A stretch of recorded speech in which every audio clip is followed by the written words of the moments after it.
السلام علیکم۔ پاکستان کی وزیر اعظم بننے کی خواہش رکھنے والی ملالہ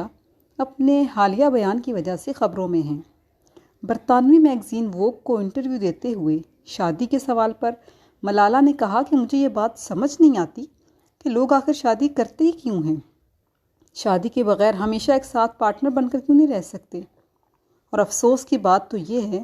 کہ ملالہ کے حامی اس بات پر بھی اس کا دفاع کر رہے ہیں۔ اسے کہتے ہیں ذہن سازی کر کے کسی بھی غلط کام کے لیے آہستہ آہستہ راہ ہموار کرنا، عوام الناس کو موضوع بنا کر عام حالات میں ناقابل عمل فعل کے حق میں دلائل اکٹھے کرتے ہوئے لوگوں کو اس پر قائل کرنا اور اپنے عزائم میں کامیاب ہونا۔ اب مسئلہ یہ نہیں کہ پاکستانی عوام ہر بات کرنے کے لیے بہت فارغ ہے، بلکہ مدعا یہ ہے کہ ملالہ اب دنیا کے سامنے کوئی عام لڑکی نہیں، بلکہ دنیا کا سب سے بڑا اعزاز نوبل پرائز رکھنے والی پاکستانی مسلمان لڑکی ہے، جس کی ہر بات کو دنیا بھر میں اہمیت دی جاتی ہے۔ جس طرح کسی بھی وزیر اعظم کا بیان صرف ان کا ذاتی بیان نہیں، بلکہ سرکاری طور پر اس ملک کا بیان سمجھا جاتا ہے، ان کے ہر ذاتی عمل کا تذکرہ بھی وزیر اعظم کہہ کر کیا جاتا ہے۔ اسی طرح ملالہ کی کہی گئی کوئی بھی بات ان کے ذاتی خیالات کہہ کر نظر انداز نہیں کی جا سکتی،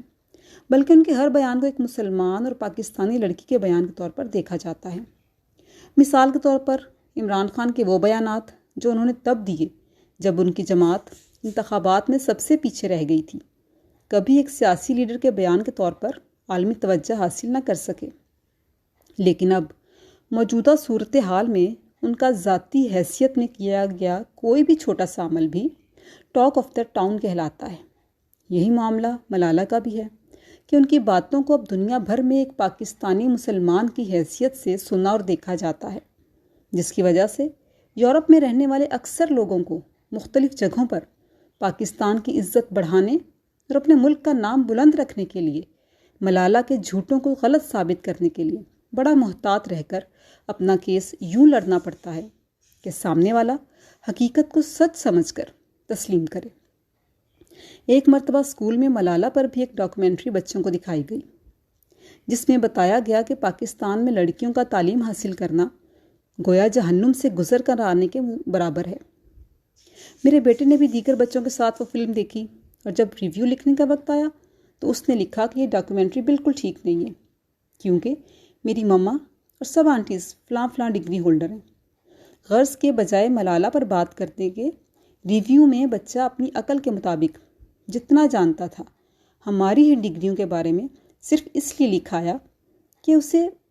کلاس فیلوز اور ٹیچرز کے سامنے پاکستان کا یوں تذکرہ کیا جانا برا لگا تھا۔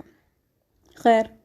اگلے ہی دن ٹیچر نے فون کیا کہ اگر آپ کے پاس کچھ وقت ہو تو اسکول آئیں۔ میں اسکول پہنچی اور بات چیت کے دوران جب میں نے بیٹے کی باتوں کی تصدیق کی اور درست تعلیم بتائی تو ٹیچر کا منہ دیکھنے کے لائق تھا۔ وہ سخت حیران تھی اور کہنے لگی، مجھے تو لگتا تھا کہ پاکستان میں عورتوں پر بہت سختی ہے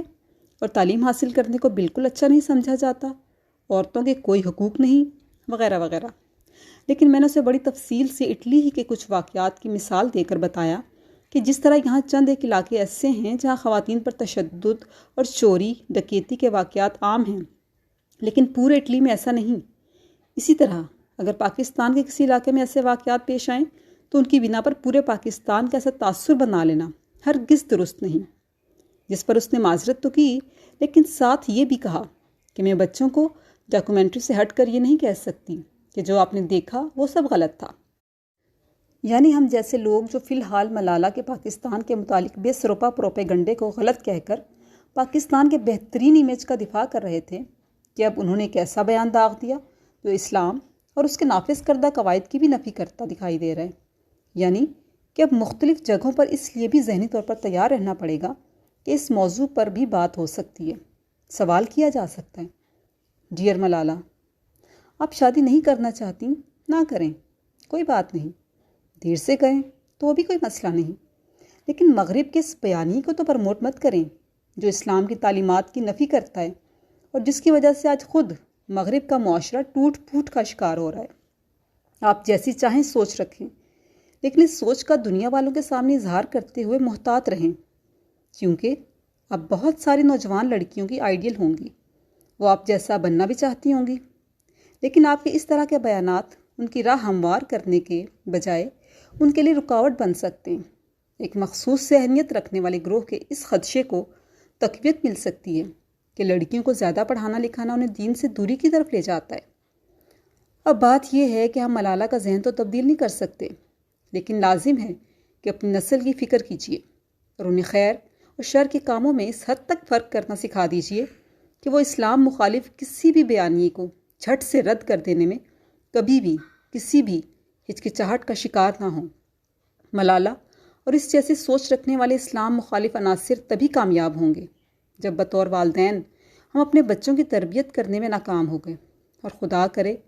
ایسا وقت کبھی نہ آئے۔ میری اللہ تعالیٰ سے دعا ہے کہ وہ ہم سب کو دین کے احکامات سمجھنے اور ان پر عمل کرنے کی توفیق عطا فرمائے۔ آمین یا رب العالمین۔